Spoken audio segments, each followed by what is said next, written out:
right, starting the live stream now. This should be a fun one.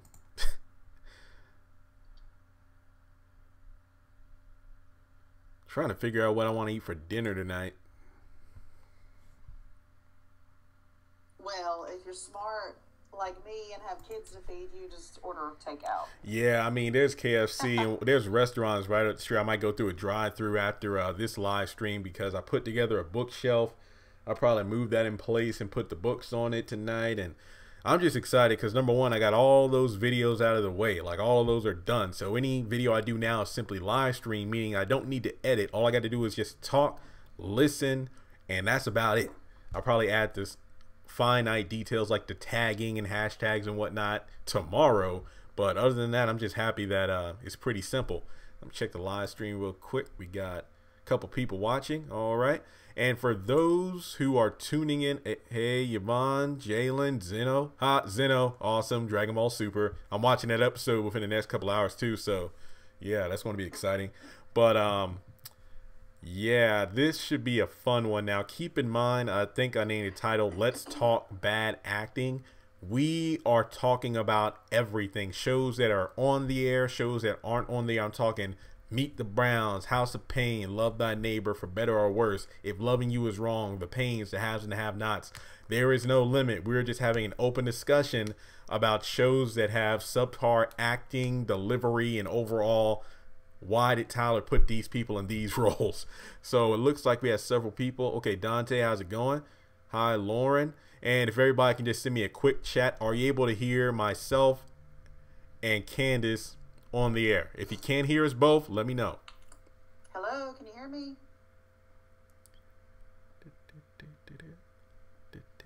Hey, Doris, keep up the great work. Will do, will do.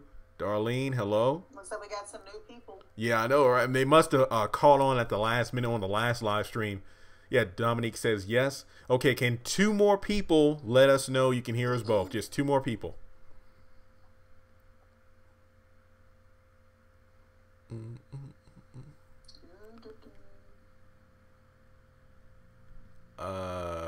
66. Oh, people are coming in. Awesome. Yes, we got Connie with a yes. One more person. Just let us know you can hear us. I can hear. I love God.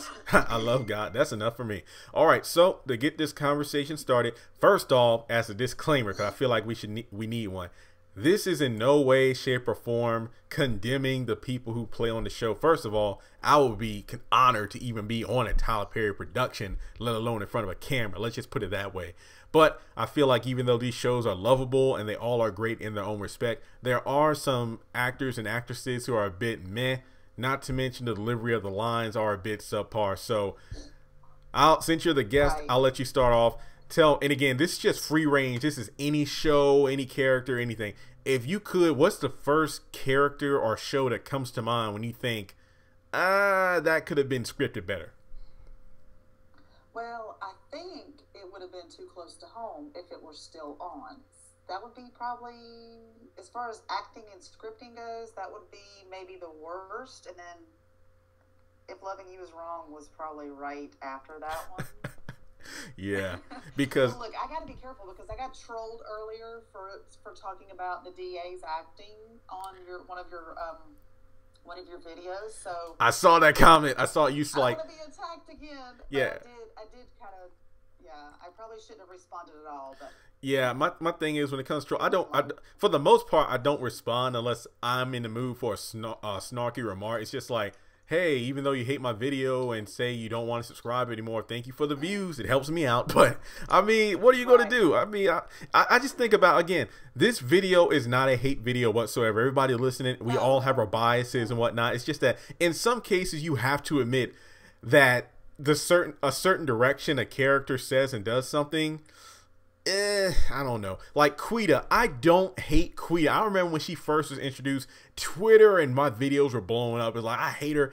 My thing is, I don't hate Quita because I feel like the actress portraying her is doing exactly what Tyler Perry wanted her to do. That's one thing people need to remember. You're only as good as your writer and director are. Exactly. And if Tyler Perry wanted her to be like a annoying crackhead little sister to Quincy, then that's exactly what she is. Like, I wouldn't like it so much if she was like a carbon copy of Quincy. there's no way there would be two Quincy pretty much minded people in the family, because remember when Quincy was quote unquote gone, this is after he was killed, and every time we would flip back to Quita on her side of town, you can tell that nobody really respected her as the quote unquote second in command. The only reason she got people to do what she wanted is like, wait till my brother comes back, I want to tell him you were acting up. That's pretty much it. But when it comes down to it, I said this before in a lot of videos on the paints. One thing that annoys me to death, and I think this got to me when I was older. Like when I was a kid and whatnot, I didn't care. But as an adult, what really makes me cringe is the laugh track on TV shows. I hate the laugh track because most shows play it after every character says like one line of dialogue. I'm like, it wasn't that funny. Oh my God, no. Oh, you mean like if it was not filmed in front of a live studio audience type and it's like a sitcom? Yeah, pretty much. Like I watched the, episode 3 of The Pains, the one where it's mainly focused on Janine, Jasmine, and Ella at the church, and the new character, the female who's in an abusive relationship. And when Jasmine was pretty much running her mouth like she always does, they kept doing it after every sentence. I'm like, look, she got a couple of good quips in, but not every line of dialogue is that good. And I haven't watched episode 4 yet. I believe that's when Curtis confronts Joanne about the whole "you scammed me into buying that laundromat in this crap house." And I watched the clip on the OWN network. It was about 2 minutes long. And even though I love Jack A, I loved her watching 227 Sister. I liked her in that. Yeah, it's just, and of course there apparently, I believe she confirmed on the Steve Harvey TV show that Sister reboot is in the works. So I'm like, yes. But I mean, I'm scared of that though, because some of these reboots suck. But I just hope with the actors and actresses, because Tia and Tamara have been trying to do this for a long time. With all like the original cast behind the project, I don't think they would put something out there if it wasn't high quality. Like, I don't think they'll make us wait this long unless they felt like they had good material to do a reboot. But on the topic of laugh tracks, in that 2-minute scene alone, there was like, oh man, Curtis made an angry face, laugh track. Curtis hunched over, laugh track. Joanne made like a funny remark. Okay, I don't watch that show. I did watch. I grew up watching 227, but I don't watch The Pains. Yeah, I do love Hattie. Yeah, Hattie is from Love Thy Neighbor. Right, I did like her, and I'm relating this to Tyler Perry's The Medea Halloween movie because they were both in that movie. Oh my God! Which are you talking to? I know both of them are relatively the same, but let's talk. Are we talking the first one or the second one? The first one. Yeah. Okay, I got to hear your thoughts on that. Go ahead. Do you want to hear my thoughts on the movie? I think the first movie was way better than the second one. Yep, because I went to the theaters to watch both, and not to guys out there watching, like. I'm African American, and Candace, if you don't mind, what's your ethnicity? I am a white woman. Okay, here's what my mom. This has been so scratchy. I may sound like a man right now, but yeah, I've had bronchitis. Yeah, I'm a woman and I'm white. Yeah, I don't mean to put this out there, but I just wanted to get this out there because I think it makes sense. Okay, so I remember going to the theater to watch the second movie, the second Boo, and I did a video on it, and I think in the video I even said that. When I went to the theater, I was shocked that like 80 or 90% of the audience in the theater was Caucasian, and I was like one of the few only black people in there. And then I was watching the movie. I think I could count on like my fingers how many times I actually got legitimate laughs out of the film. I didn't really get to laugh until we got to the quote unquote scary parts where it was zombies and stuff, because I can relate to that because that's exactly how I am in a haunted house. So I'm just like, oh my God, that's funny. But throughout the first 70% of the film, where it's like Tyler Perry being like a nerdy dad and whatnot and stale dialogue and whatnot. And of course, this happened in both films, and this is what got on my nerves. When they're at the house and it's Tyler Perry, you know, he's standing up and you got like Hattie, Joe, Bam, and Medea in the same room, and it's like 10 to 15 minutes of just the same jokes about weed, drugs, you know, body parts, which I'm not going to say because of, you know, YouTube monetization. And it's just like, okay. And then all the white people in the audience like laughing at every word. I'm just like, what? Like, it's not that funny. Like, to me, it's not Right. funny because, number one, I've heard it all before, and it's just like, well, I was picking apart that movie in terms of, yeah, I remember him saying that line of dialogue in Medea's family reunion, and I remember this on House of Pain. I'm just like, come on, let's get the movie going. But what I Right, learned it's from like that, the dialogue between Medea and her brother. oh I think God, a lot of people find funny. yeah, But yeah, you're right. I don't find all of it funny, but I will say, and I'm speaking for a lot of white people that I know and have read, you know, over the years, the comments they read, the white people that follow Haves and Have-Nots, because there is a lot of white people that watch the Haves oh and yeah, Have-Nots. oh yeah. Speaking for white people, somewhat, they love Tyler Perry. They love Tyler Perry. You are right. What got me is I was shocked by the amount of people that did. Here's what I mean. So I remember back in the day when he first got big, pretty much after Diary of a Mad Black Woman blew up. That's when Tyler Perry started putting all of his plays on DVD. You know, Family Reunion, Class Reunion, Goes to Jail, and the list goes on. And during those DVDs, you know, during the beginning and then the end of the movie, like the opening credits and then the ending credits, you'll have like, you know, the cameraman getting brief interviews with people from the audience as they're walking out. Yo, man, I'm excited. Tyler Perry did it again. And you really only saw black people. Like, I never really saw white people on those videos. So then fast forward to October when I quit my job. And I told, you know, the supervisor and all what I was doing, you know, man, I got YouTube. I'm doing pretty well. I'm paying my bills. So, oh, what's your channel about? And I was like, well, you know, you probably don't know much about it, but it's Tyler Perry focus. Tyler Perry. I love Tyler Perry. And he's white. And he literally rattled off a bunch of stuff. And he's like, oh, the Christmas one was my favorite because Larry the Cable Guy was in it. And I'm just like, what? So I was shocked. And see, I don't find Larry the Cable Guy funny. I'm kind of on the same. I'm on the same page as you, and it could be like my age. But I remember walking into my house one Christmas Eve, and my mom and some of her friends. My mom's in her 70s, late 70s, and so are all her little friends. And they're watching this Diary of a Mad Black Woman, and they're cracking up. And I was like, "Where did you even hear about this from?" You know. And that my mom and her little group of friends love him. And so to me, I'm like, okay, I think white people really like this and they find it to be hilarious, but I don't find it to be as funny. I'm kind of on the same page with you with that. It's not as funny. It's just entertaining, you know? Yeah. Because I went into the movie, I'm like, this isn't now, I will say this much. I don't care what the critics say about Tyler Perry. In some respects, I do agree that the plots are predictable and whatnot, but you cannot deny how much money he brings in at the box office. That's one thing you can't deny. But I will say, because right, and you cannot deny, and I've seen people argue about this on Facebook. You cannot deny that he saved the OWN network. Oh, without a doubt, like that's why he started working with Oprah from the get-go. Like, you know, if it wasn't for Tyler Perry, that channel wouldn't have blown up the way it is now. And then Oprah, you know, Greenleaf and Queen Sugar are good in their own respect. So I'm not too concerned about Tyler Perry leaving because it looks like they finally found their own footing. I am disappointed he's leaving because we're possibly saying goodbye to some of our favorite shows. Yeah, and I hope we don't. I hope he has enough fan base that he can carry on, especially with the Haves and Have-Nots. He can carry that on to another network, and people will follow him. I know I would. But the thing is, I literally saw two people like duking it out one day on Facebook, and someone made the same comment that I made, that he saved the OWN. And then this other lady is like going off on this lady saying, no, it's all about Queen Sugar. You know, it's the Queen Sugar and the Greenleaf. You know what? Greenleaf didn't start until after these shows. Season 3 of the Haves and the Have-Nots. Hey, correct me if I'm wrong, but they said Greenleaf was like the first scripted show on the channel that wasn't Tyler Perry, right? Right. Yeah. Right. And there would have been no. Okay, so if the Haves and the Have-Nots had not been successful, there would not be an OWN for Greenleaf to have even started. Oh, nope. Oh, real quick, I see some chats. Don't want to ignore the people. Cool Kid, you're late, but that's okay. I think we're literally on like number 3 in terms of our topics, in terms of like bad acting. Sharon says the second Boo was bad.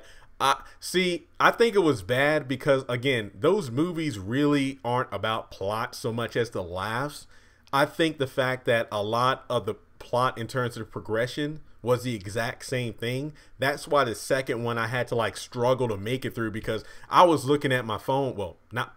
my clock, not the phone, because it's a movie theater. Like, okay, when's this movie going to be over? I'm ready to go. Because my thing is, again, being an introvert, it's rare for me to actually go out and do stuff. So I check the time on how long the movie is. It felt like this one dragged a bit. And what gets me about those movies, right where it starts to get good, that's when it actually ends. And I'm like, are you freaking kidding me? Like, it literally ends right there.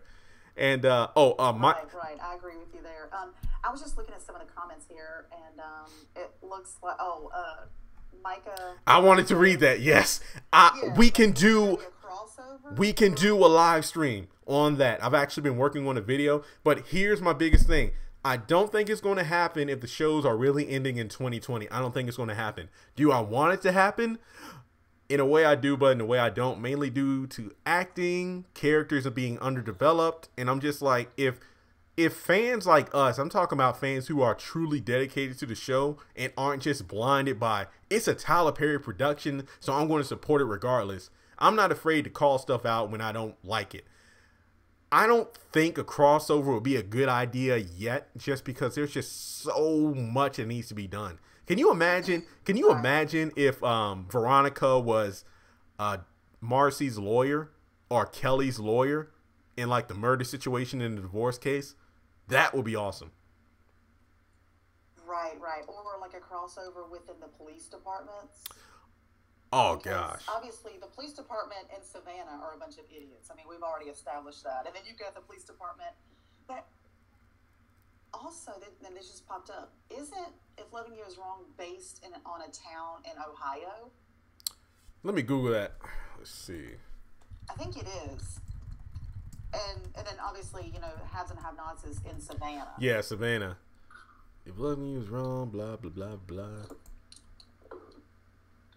I mean, we know the show's filmed in Atlanta, but where? And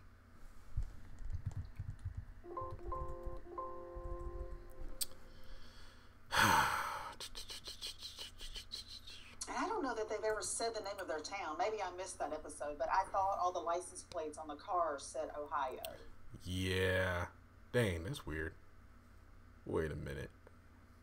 Oh, well, yeah. You know what? I got a bunch of movies that I haven't even watched in my room, like literally stacks of DVDs and Blu-rays.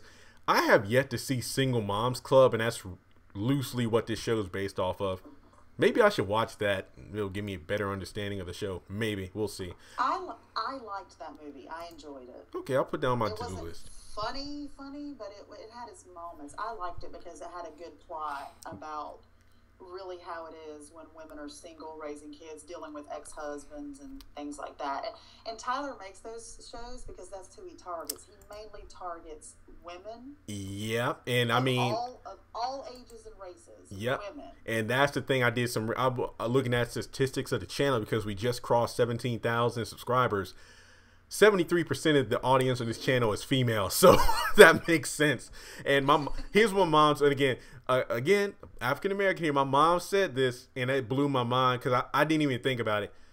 I told my mom, I went to the theater. It was mostly white people. She's just like, well, Jeremy, think about it this way. What? White people go to the theater to watch movies. Black people watch bootlegs. I was like, oh my God, if that ain't the truth. That is so. Never say that. Guys, like, don't be offended, but it's true. Like, I went to the barbershop the next week. Guess what? Boo 2 was on the darn TV. I'm like, ain't this some mess right here? Ain't this a mess? Now, again, it's not. I grew up in a big city. I mean, Charlotte, North Carolina. And I think someone asked where everyone was from. I'm from Charlotte. So, yeah. I'm cultured. I grew up with, you know, a lot of white people and a lot of black people. So I've got friends on both sides.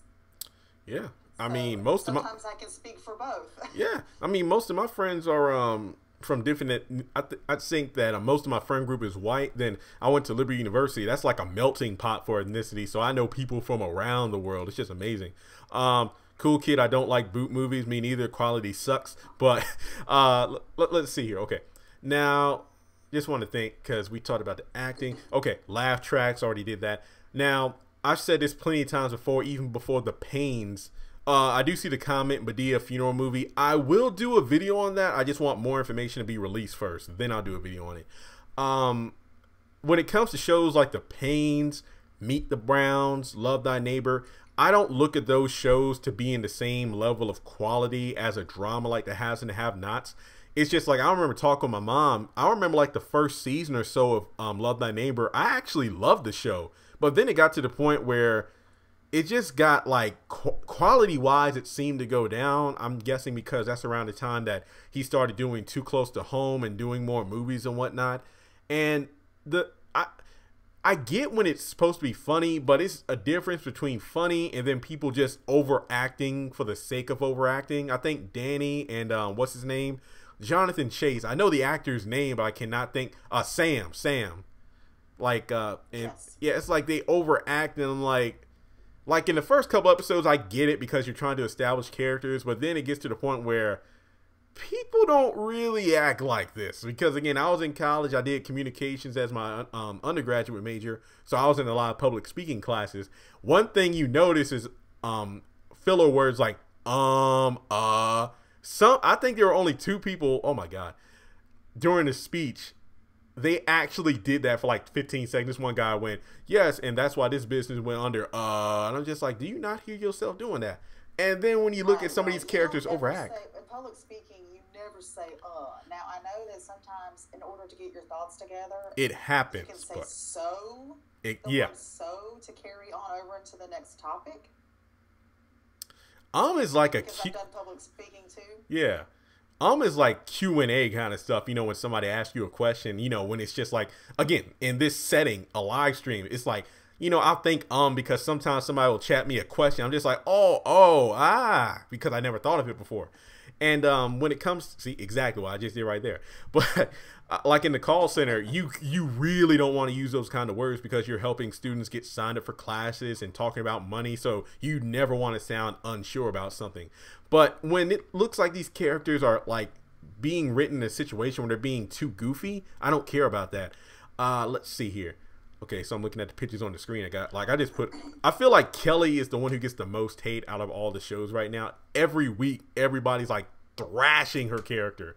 Like, she needs a new actress, her wig's on. Because of the way that she was written in terms of this whole thing with the crazy psycho ex-boyfriend, or is it her actual acting? Because I don't think she's that bad. Me neither. Personally, I think Alex is one of the worst female actresses on the show. First of all, Nathaniel said the same thing. Secondly, Alex is my crush on that show. I don't know why that is. I don't know. She just is. I don't know why. I think I'm thinking you got a thing for white girls with blonde hair. Yes, Maggie, Alex. I've seen a connection. I do love white women, white chocolate ever since I was 4 years old. It's like I'm not picky. I just know I'm self-aware. I know what I want. But it's just like with Kelly. First of all, I know she's going to be in an upcoming episode of Black Lightning, so I'm excited for that. So I really want to see how she portrays herself on that show to determine if she's really a bad actress or if she's portraying herself in the way that Tyler Perry wants. But given the fact that Tyler Perry, again, I feel like he picks these characters for specific reasons because they can fulfill the role that he writes for them. Sometimes, and again, I don't know if you watch The Flash, but anybody out there listening who watches shows like The Flash and Arrow and whatnot, Iris West gets some of the biggest hate on any show, as well as Felicity, because they're the love interest of Green Arrow and The Flash. And it's like, oh, they're bringing the show down. They're taking an action superhero show and making it into a drama. I don't have a problem with Candace Patton, the girl that plays Iris West. It gets to the point where you know for sure that it's bad writing. They're doing the best. Thank you, Dorothy. I love Alex. I do. Yeah. You know what I hate most is when I start to develop crushes on people and then I find out they're married in real life. Like the girl that plays Anna on The Haves and the Have-Nots. She's pregnant in real life and she's married.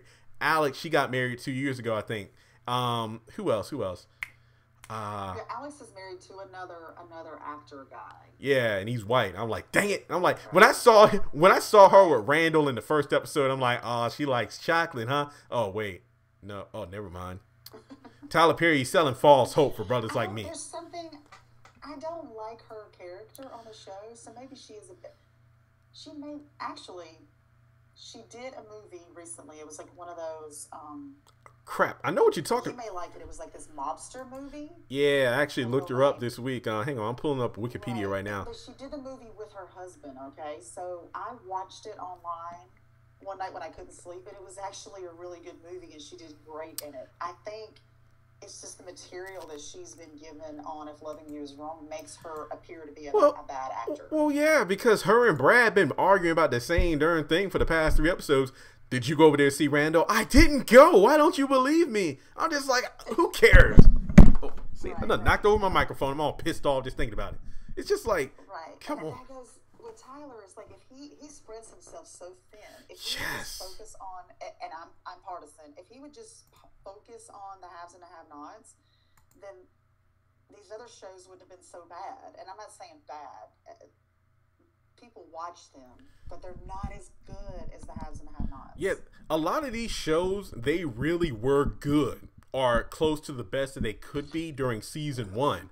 But then when you get to like season 2, season 3, when you can tell Tyler Perry's working on, like, he was in Ninja Turtles 2, he was working on another movie, like I want to be honest here. What is January? It would not surprise me if he has another Boo movie coming out this year, based off how successful the first 2 were. Second one wasn't good, so I probably would not watch the third one. Yeah, I know somebody on one channel was talking about Tyler Perry, and he's like, he wouldn't be surprised if What's Next Madea goes to space. It's gotten to be like the whole Family Matters syndrome, where Steve Urkel is like the main character, and the show that was supposed to be about family turns into like one ridiculous invention after the next, so the show loses its fire. I feel like the same thing's happening in Tyler Perry's work again. Right. Here's another prime example. I don't know. Are you a Kevin Hart fan in terms of his comedy?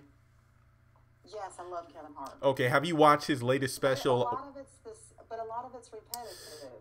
That's my point. What was that? What was it called? What now? Was that his latest stand-up? I know he has one called the Irresponsible Tour that's going on right now, but his latest stand-up that was out in theaters on Netflix, What Now? I watched it one time. I did not like it because it wasn't so much about finding out that, oh, he has writers and whatnot. I don't really mind that so much as I just really wasn't feeling the material.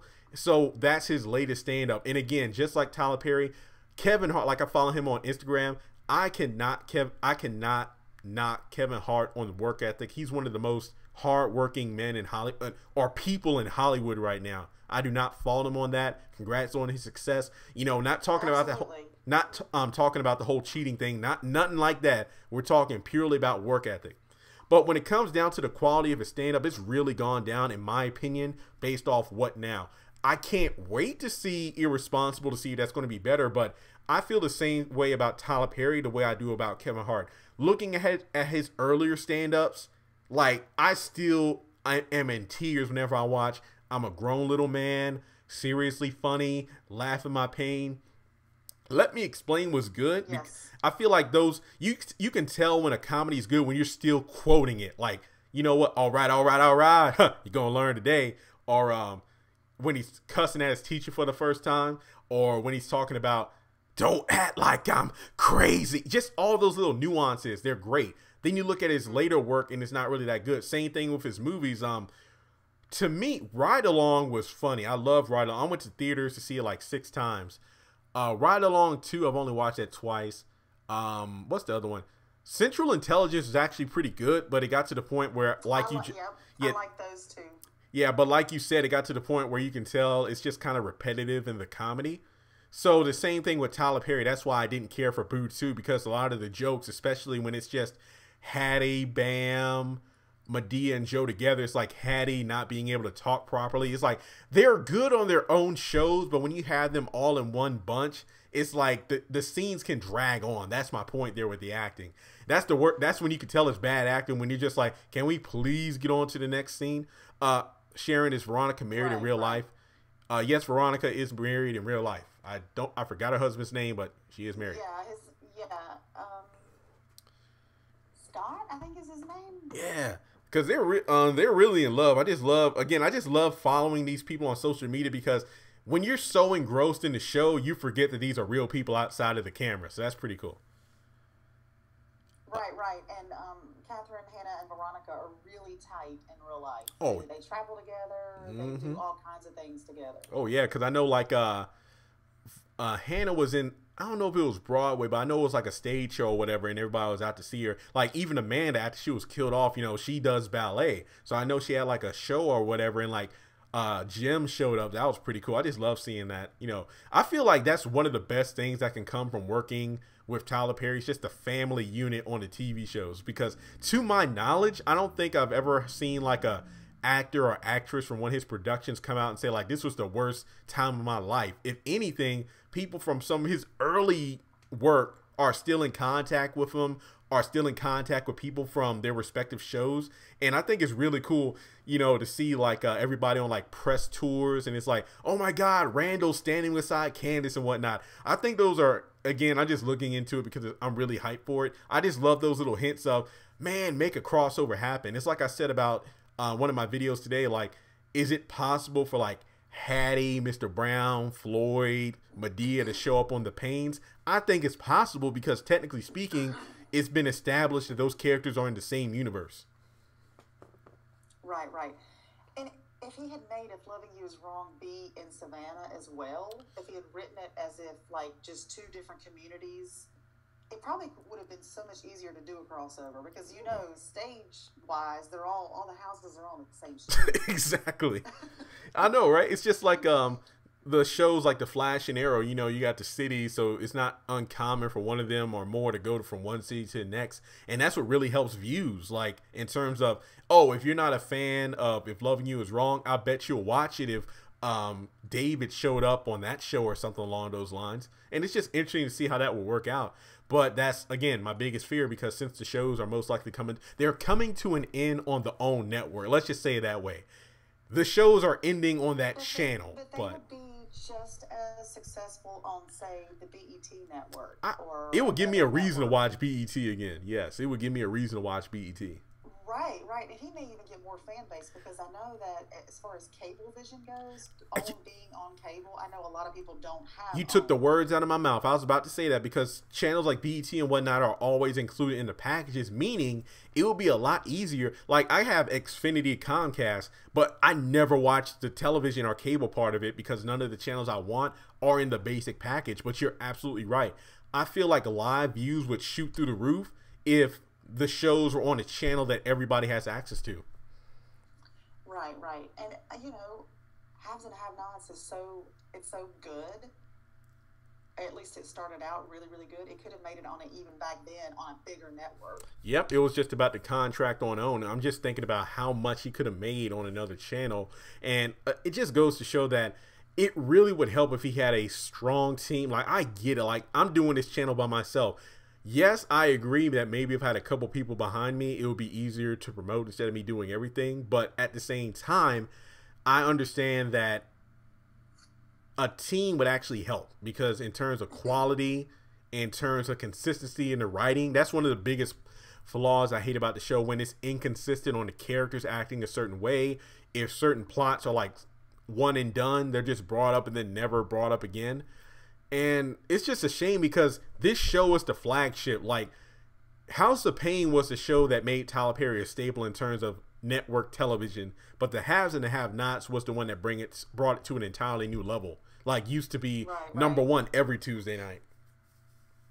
And it doesn't get the credit it deserves. Oh, no. At all.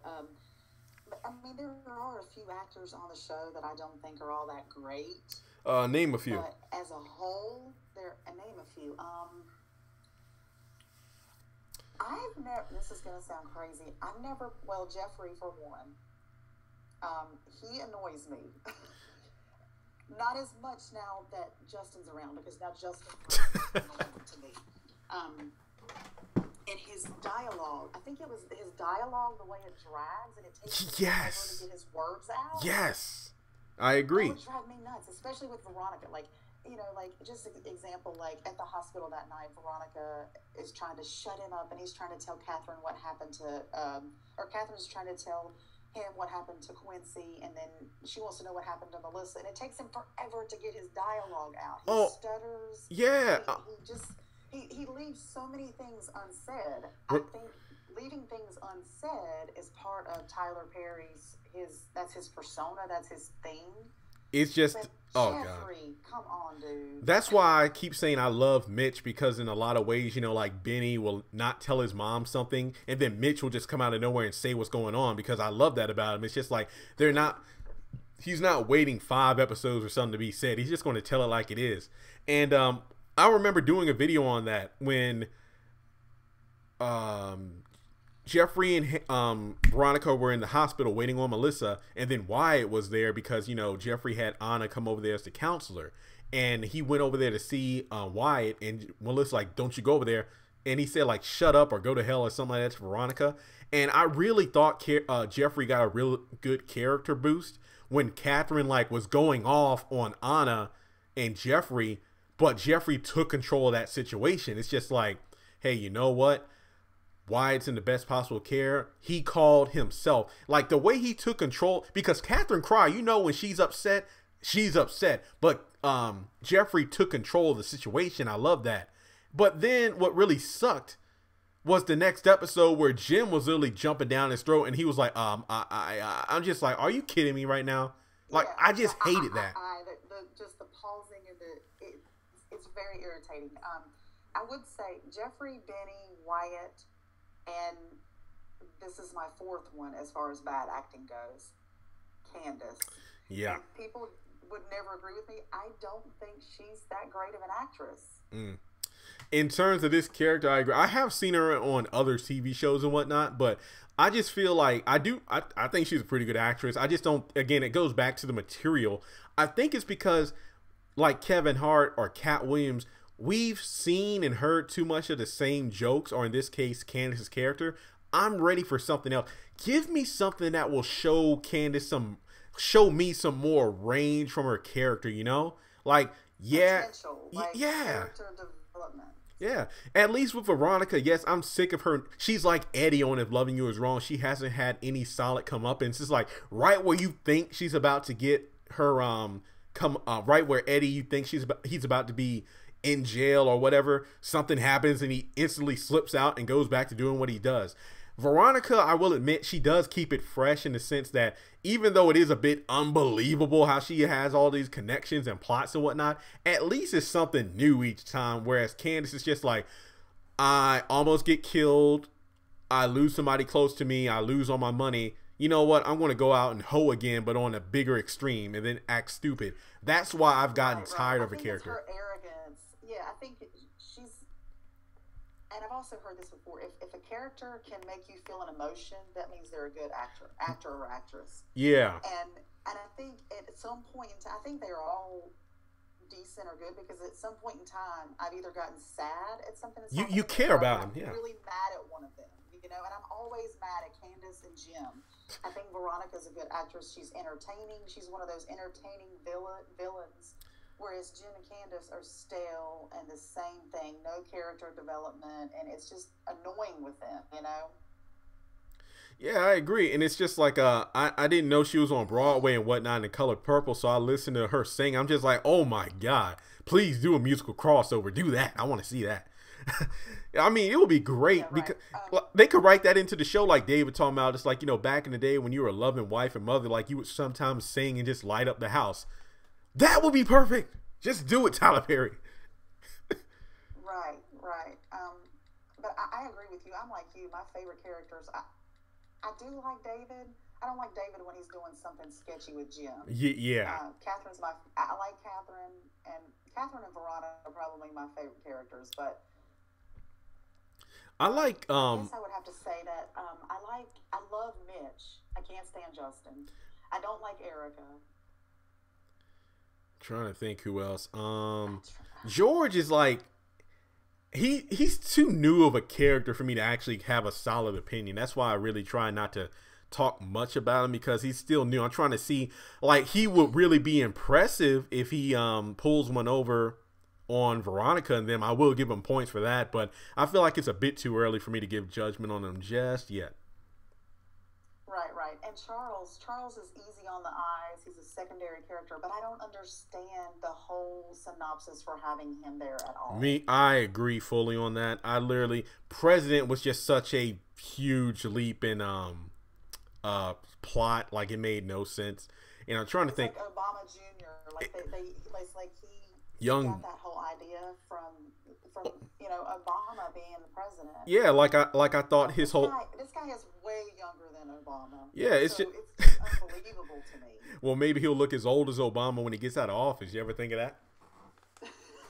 I mean, Yeah, stress poor will get guy. to you. He's all gray now. Yeah, but he having the time of his life now, parasailing and whatnot. He doing white activities, and hey, do his thing. And I was thinking about you talking about Charles and He Obama. plays basketball. Yeah, you talking about Charles and Obama. I know way back when I was blogging, I talked about how, wow, isn't it ironic that Celine and Jim had something together and had children almost like Arnold Schwarzenegger did with his maid?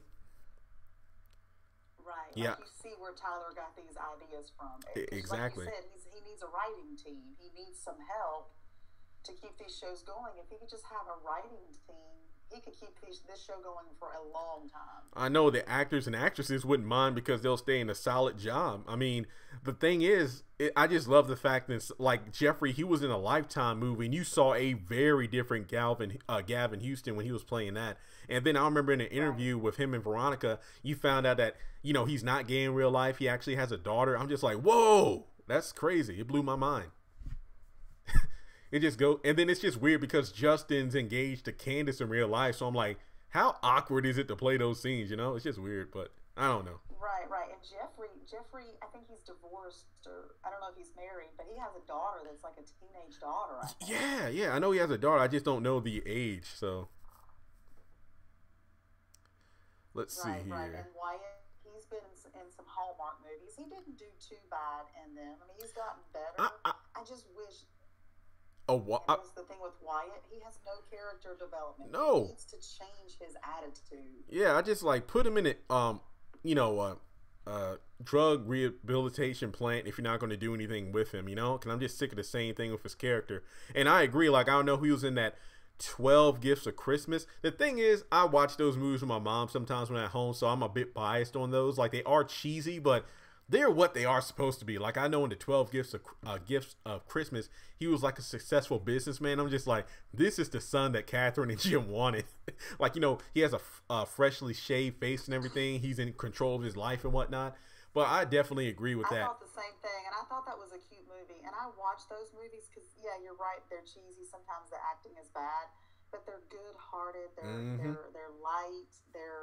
They kind of put you in the spirit of Christmas where everyone needs to be and kind of blocks out all the negativity and the bad stuff that's going on in the world. It's funny because those movies are just like the haves and the have-nots, like the president, the potential president hooking up with a hooker in a bar at a hotel. It's the same thing as if a guy's walking through the grocery store and ironically meets a princess and they get married. It's the same kind of concept in terms of ridiculousness. Like, I love watching Tyler Perry movies and catching those little things, like the Medea Christmas movie where Tinka Sumter was like the teacher in the movie and they needed $100,000 to save the school, just like she blackmailed Jim for $100,000 in the haves and the have-nots. I just love catching those little Easter eggs like that. Right. And also, too, Oscar. I do like going to Oscar because we haven't brought him up. I like Oscar, and I love the conversation he had with Candace in the bar the other night. Mm-hmm. That was great. And it's just like, that's what makes Candace so characters like her, because you have characters who know what they're talking about. They're trying to help you. But what gets me mad about Candace, like, you took my money. It's like, and Oscar's like, that wasn't your money. And I'm just like, get over it, Candace. Like, like she believes her own lies. Yeah, exactly. And that's what. And I did the video. Hannah was incredibly annoying at the beginning of the episode, and then Candace was incredibly annoying at the end of the episode. And Hannah made a point. It's just like, look, Benny, just give up. She's going to believe her own lies and her own truth. She's going to see things the way she wants to. And after she said that, I'm like, wow. But in terms of another bad acting, well, this isn't a bad acting scene, but it makes sense. I love when Benny was like, this is what I hate. You beg me and whatnot to take you to where Candace is, but then you do the exact same thing you always do. You just go back and forth with each other. And I love that when Benny said it, because it's just like George. It represents the fan base. Like, we're tired of seeing the two of you going at each other back and forth. When is something going to be resolved? When is something going to get fixed? Right. Candace never learns. She never changes. And then sometimes you have Hannah, who I think is a great actress. And she has a beautiful voice. Mm-hmm. But sometimes it's overacting with her. But I know somebody in the Too much. yeah, I know somebody in the comments like, they make her look so old and whatnot. Well, that's what she's supposed to represent, the older African American female who's a maid, who, for a lack of a better phrase, and I know with Candace and other people mock her for it, is like, oh, your master gave you a house. In a way, that's kind of who she's supposed to be, but I get it. There are times where it's just like, okay, you're really starting to sound like a broken record, Hannah. It's like you really sound like a hypocritical Christian and like an overbearing mother. Right. And you heard my video. I could not stand the way she jumped down Benny's throat at the beginning of the last episode. And then I even said, yeah, I can't wait for Mitch to show up because he'll explain everything. It's like, yeah, we were driving by. We saw the accident. Your son risked his life to save a stranger. And we didn't even know it was Miss Harrington until, he put her out of the car. And then she said she wasn't going to the hospital unless Benny was going with her because she had nobody else. As a Christian, okay, I can understand why Hannah will be reluctant because she does know what Veronica's capable of. But at the same time, I thought she would have at least patted him on the back for, hey, you did the right thing. You saved somebody. And okay, she's at the hospital now, but now it's time for you to leave. I would have liked that rather than her just being nagging. Proud that it's like she should be proud that she got one kid right. Yeah. And then it's the whole situation of her, like, She treats him like he's a child. Exactly. It's the same thing. And Benny, God, they're never going to address the whole him acting weird after the surgery, coma thing, but him being, mommy's getting upset and this and that. And I'm just like, is nobody ever going to bring up the fact that there were side effects to the coma that the doctor never got to tell Hannah because Hannah was like, take him off life support. But the doctor was like, well, I should tell you about the side effects. I don't care. Take him off life support. I don't think that's ever going to be brought up again. It's just like Catherine, breast cancer. It's like, okay, that was it. She got implants and wears a wig. Yeah. So whatever. But it's just like the whole Mitch and Kat idea in our heads that they were going to hook up and then nothing. Yeah. Well, I mean, we get these ideas, we get excited about something, being resolved, and then that's it. We don't hear anything else. Never pays off, never is brought up again. So, oh gosh. And it's just, that's why I'm really nervous about this season because we have about 2019 is going to be one season. 2020 is going to be the end. I don't know if it was going to be stretched out in 2020 where we'll have, some episodes in the spring and then the remainder in the fall, or if it's going to be condensed, like, if Loving You Is Wrong came back like 3 weeks after it ended. I don't know if that's how it's going to be written or what. That's why I'm just like, the pacing needs to pick up. They need to do something different in order to keep things moving because I don't want these shows to end just because they have to end. Give us a conclusion. Then I'll be satisfied. Right. And season 5 is 44 episodes, and it looks like they're filming season 6 now. So season 5 gonna be continue on, like you said, if Loving You Is Wrong, which that irritated me because I was like, we never get that with Haves and Have-Nots. Just like we never get a 90-minute premiere or finale, but if Loving You Is Wrong gets more airtime, it seems. I know, and it's just like, no offense, that's a show that a lot of people don't really watch. Like my videos on that show, they're kind of mediocre in terms of like viewership. The Pains, oh my gosh, those videos blow up. But when it comes to Loving You Is Wrong, they're probably like the least watched videos because honestly, there isn't much to say in terms of like the plot and whatnot. The only interesting videos I do is like, hey, did you see Eddie do this or that? But other than that, it's just like the same dry plot. I remember watching season 1. Me and my mom were like, if Loving You Is Wrong is okay, I guess the only difference between the haves and the have-nots, for the most part, we're giving who's sleeping with who right off the bat. It's not like a full-blown season mystery, Everything is pretty much out there. It's just annoying because these characters live next door, but it's like... Well, I always thought that if Loving You Is Wrong was just filler. Me too, yeah. Filler when Haves and Have-Nots was off. Yeah. A lot of people saw it that way. I do like, and people hate him, but I like Eddie. Eddie is so entertaining. I think more lively. I feel like Eddie is the most entertaining. Lucien is one of my favorite characters because he's one of the few characters who actually has common sense, and his acting is great because, again, it's just great because I remember watching the scene where Lucien stopping Eddie from shooting Larry and Randall, and then you got Esperanza, Marcy, and Natalie in the front yard. and it's just like, the post is, oh, that'll be funny. And then it's just like the scene where Eddie kept calling Lucien and Esperanza. It's like, look, I'm upstairs in Randall's house chained up. The delivery, that scene was like, oh God, the delivery was just so off. It just seemed like they were just standing there. It was. Yeah. I love Lucien. Lucien's definitely my favorite character. And then A for sure. I can't get with Alex and Randall. I don't like either of them. Yeah, it's just like Randall's just like, they're trying to make him crazy, but it's like when you've seen it done better on the haves and the have-nots, and it looks like a pale imitation in comparison. It's just like, I get what you're doing, but man, I see some comments about like DVDs. I feel, again, I'm not going to lie. If these shows are on Netflix and whatnot, I would not mind binge watching them just to do it. I'm not going to lie. I probably would. But in terms of right, because like your DVR, if you record them, they only hold so many episodes. Yeah, I feel like these shows. I have a lot. I have 2 DVR. I have every episode boarded because they're on 2 different DVRs of just the haves and the have-nots. Oh yeah, and I feel like somebody said it on a video one time, and I loved it.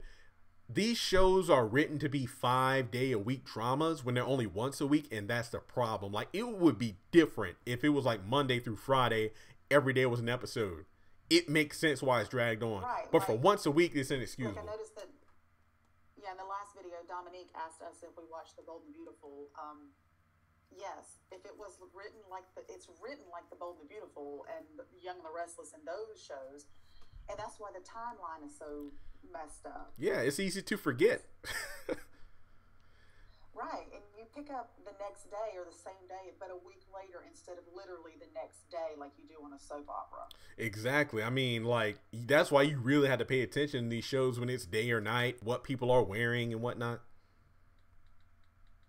Oh, yeah, like, Jim wearing the jailhouse suit, which was his governor's suit. Yeah. Or whatever you call it, for like, how many months did he wear that? Good Lord. I think one of the funniest things that people were laughing at was the shirt that Benny was wearing, where he got in an accident with Quincy in the truck, where he went to save Quincy Jr. from Quita when he went to the hospital with Hannah and Quincy Jr. And they're like, man, this guy needs to take a bath. I was laughing my butt off so hard at that. It was hilarious because it was just like so many episodes of the same clothes. And it's like, it was more than 24 hours, Benny. You need to go change somehow. And let's see here. Oh, another thing is, when are people going to find out? Quincy Jr. That was just terrible. Oh God, that was awful. And Catherine wearing the after sex clothes to the funeral home. I'm like, bro, you ain't gonna wash up or anything? Come on now. Shoot. Like, again, I don't mind her wearing the same outfit because she took it off, but it's just like, yeah, you better wash up or something. Cause I think Jim was like, yo, can I take a bath here? It's like there's not a towel for you. I thought that was hilarious. Right. It's even slept with your dirty husband. To me, that's just nasty. Anybody that sleeps with Jim should immediately take a bath. Even Candace, as season 1, when Veronica first, had a showdown with her in the bathroom of the courthouse, was taking a hoe bath. So at least Candace takes hoe bath. Man. Good Lord. Right. Yeah, Dorothy, I agree. Lucien makes the show. He doesn't play around with Eddie. That's why I think I like Eddie, because he's a good foil to... He's the con man, while Lucien is the straight man. Good cop, bad cop. I feel like that's what really tunes me into the show. Right. Lucien and Eddie together make the show, for sure. Definitely. And let's see. Without them, it would be really bad, even worse than it already is. Oh, yeah. And overall, like, talking about the Paynes, for example, I think it's important that I'll tune in. I'll watch episode 4 sometime tonight or tomorrow. I just want to see how the show's going to fly without the rest of the main cast. Like, Calvin, CJ, and them. They left at the end of episode 3. I really do think the door is open for them to come back in subsequent episodes later on in the season. It's just, okay, we're going to bring back the main cast to get people watching, then let them leave, and then see what happens with the new cast. That's why I really feel like characters like Medea and Hattie and whatnot will show up. But my problem with the show is, I hope it isn't written just to be, oh, Tyler Perry own one more TV show before he leaves, so we're just going to throw this back. That's what I hope it isn't. But the reason I'm tuning into that show... He just started the Paynes again, so does that mean he's going to take Paynes with him to another network when he takes the other shows? Instead of being just 2 seasons long? That's what I'm thinking too. And I just hope... The reason I'm tuning into the show, because I said it before, I want a show that's going to make me laugh instead of making me think like every single day about it. You know, I just need something to just relax and just go with the flow. I'm not looking at the show with a critical eye because I know it's.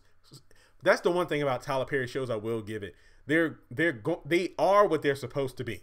That's one thing about it. Even if you don't agree with the characters, the acting, they are what they're supposed to be. So I feel like that's the main thing about it. I agree with you 100%.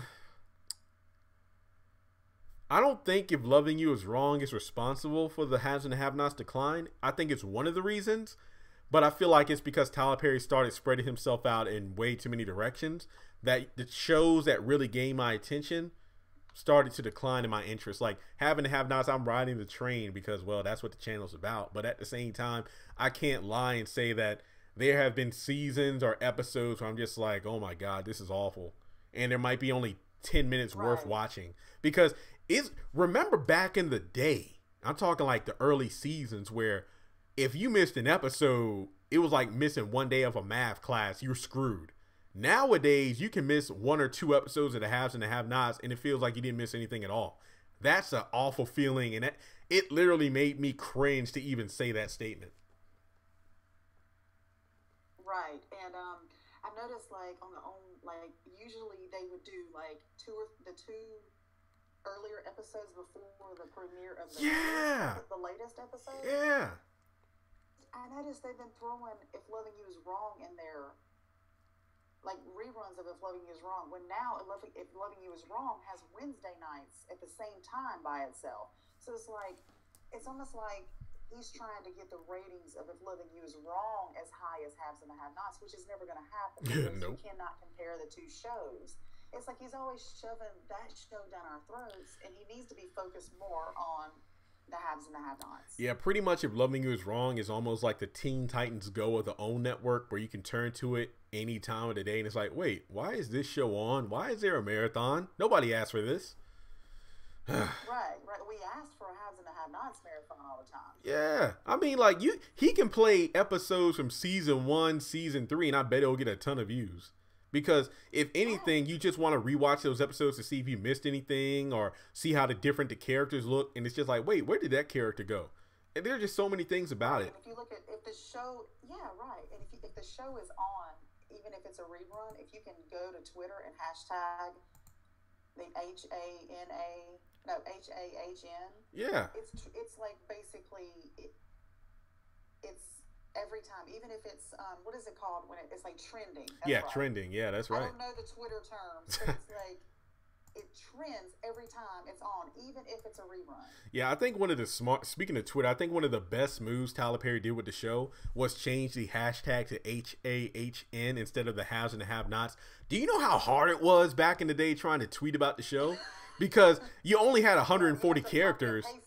Yeah, and that's why I switched to blogging, because I could not tweet all of my ideas. Like, I was tweeting characters like 10 times within a span of 5 minutes, and it's like, yeah, I need to switch this up somehow. It was just like, then when he switched it over, oh my God. You would, like, your early blogs were so long, and I would just read every single line. Sometimes I would read them 2 or 3 times. It was like, this guy, whoever this guy is, this J-Tunes guy, he's got to get like a video or something because he has a lot to say. Yeah, and then videos is like, oh my God, it's so much easier to do videos because I could just talk and whatnot. Right. Like, I know in some cases, I actually do outlines of the video because in some cases I'm repetitive, but in some cases I have to be, because you really have to remind people of certain things. That's why the blogs took so long. Like, typing it was easy. Getting the pictures was the hard part, because I had to, like, if it was season 3 and I'm talking about something that went down in season 1, I had to get the picture so people can be like, oh, I remember that. So that's the way it works. But with the videos, it's almost the same thing. Pictures aren't as hard to get nowadays, because since the show has been long running, I could easily find like season 1 photos on a Google or the OWN network. Yeah, I see a few people that missed Too Close to Home. I thought that show was horribly acted. It was cool that Tyler Perry came out with on TLC, on TLC, and it was like a, I guess, majority white people on the show. And that's correct. I see what he was trying to do there. He was trying to do something different. and I think he had a good idea there, but some of the acting and then the whole trailer part, which a lot of it was true. A lot of it was true. Yeah. Was, to me, more funny than anything else. I would laugh watching that show. That video I did about was Too Close to Home canceled, that article I read actually said in the reviews, like, this show was so bad that you had to watch it every week. When I read that, I almost lost it. Like, literally, that's what the review said. I'm like, well, that was TLC's first scripted show. So, I mean, it was some. I'm not going to lie. I would probably watch Too Close to Home on repeat rather than like My 600-Pound Life or Little People. I don't know what it is. My sister loves those kind of shows. Like, I remember before, you know, like the Marvel Cinematic Universe, Pokemon Go. Basically, when you would be classified as a nerd for being like a teenager or a young adult watching the cartoons and whatnot. Like, I watch that stuff, but on the same token, I'm not watching people who are high all the time or, you know, morbidly obese or sweet. What is it? 16 and Pregnant? Is that the show that everybody watches? Like, I've never been. I don't watch that, but yeah, I think so. I've never been the kind of person to watch those kind of shows. So I just sit back and like, how can you watch that stuff? So to have a scripted show on the channel, I can see why it got views because it was something new, you know, something people hadn't seen before. And there were some nice looking, like pretty people on there. And yeah. A lot of times people gravitate to good looking people. And that's haves and have-nots and if loving you is wrong. They're all beautiful. Most of them are all beautiful people on the show. Oh, definitely. That's why I have so many crushes, but I'm also afraid to say anything about it because as soon as I say I have a crush in a video or on Twitter, they end up dying. And then I'm mad at Tyler Perry, like, bro, why'd you do that to me? Like, like Anna, like she's disappeared, and I know that. I mean, she's gorgeous. I know. And I thought she was great for Wyatt. Me too. And I'm just afraid that he's setting him up to relapse again without Anna there. He's just going to relapse again. I think he is because Anna was like, "Look, we're not going to have sex because you're just going to use sex as another addiction." And because they both had a weak moment, and when I'm not going to lie, I did find it interesting when he had sex with her because I saw a little bit of Jim Cryer in him. I did see a little bit of Jim Cryer when he was, you know, seducing her. Right. So he's like half his mom, half his dad. Like, so his good-hearted side is like his mom, and then when he does something sleazy, is like his dad. Yeah, I remember back in season 1 when Laura was at Jim's and Catherine's house with Wyatt, and this was Wyatt putting the pieces together to Jeffrey being gay, and he's like, wait, Laura was like, wait, you're acting like your father right now. It's like, yeah. It's like, the one thing I learned about from Dad is like, if you want to make a strong case, you got to get all your evidence first. I'm just like, yo, this is great. I'm like, we're finally getting some development with Wyatt. Then he got high again, and that sucked. So it's like every time, it's like Tyler Perry dangles a little bit of character development in our faces, and it's just like, finally he's going to do something with this character, but then he doesn't. Yeah, like 1 step ahead, 2 steps back. 10 steps back in some cases, or in this case with Wyatt, like 7 puffs or injections.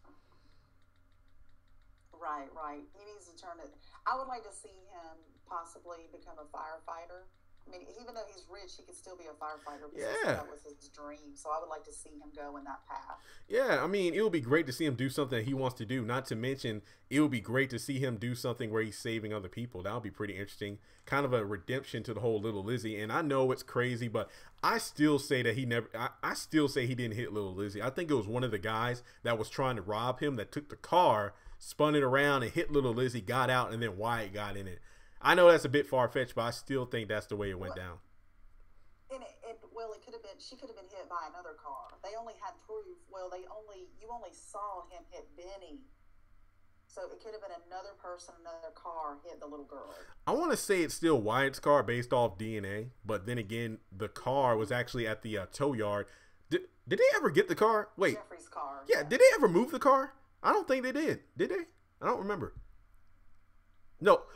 Veronica kept coming over. No, they never found the car. She found it by a tracker. She had a tracker on it. I know that. So she found it, and David and Jim never found it. Yeah, Jeffrey and Wyatt found it, and that's when Wyatt took the video of Benny and Veronica having sex. And we know that Veronica. The tow yard it was hidden at the tow yard, and then remember the tow yard was foreclosed on, and then the bank has it. When Candace bought it for Benny. Yeah, and yeah, so basically the car is still there. Like, that's it.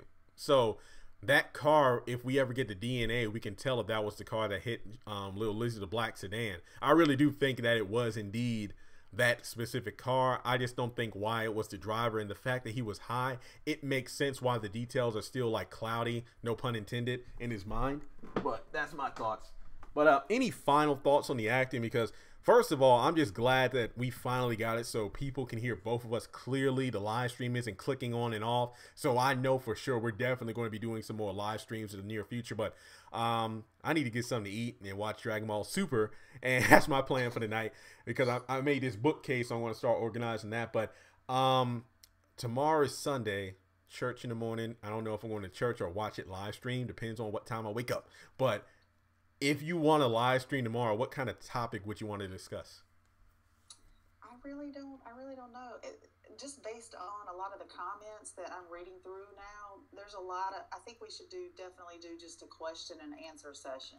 Yeah, that'll work. There's a lot of people that have a lot of comments and questions. Yeah, that really aren't in regards to acting, but in regards to characters on different shows. So yeah, open Q&A sounds good to me. So to everybody listening out there, thank you for tuning in and supporting the channel. Over 17,000 subscribers. It's all because of you. Want to get to 100,000 so I get that plaque put on my wall, because I wish that the channel would get to the point where, I mean, I know that all the stars know about the channel because they retweet some of my stuff and comment on it. I wish that I can go down to Tyler Perry Studios just to visit. And what they should do for the fans is have like a viewing party for at least like the premiere or some of an episode. I would love that to death. To like talk. I think they do. I think they do, because they did it last season. I know. It was like and they got to see the first episode after Catherine and the whole Catherine and Veronica after Catherine shot the DA. I know, and it's just like how we could get an invite. No, I know it's like if you're in the Georgia or invitation, if I get an invite, I'd be like, yo, Tyler, send that private jet you got down to get up here to Virginia to get me, or I'll drive down there. It's just like, I would love it, because to get some of the super fans down there and get to talk with the cast members, because there are like you could do like interviews like outside, just voice interviews. Yeah. For me, it's only a 4-hour drive. You can swing by, pick me up, and we can go.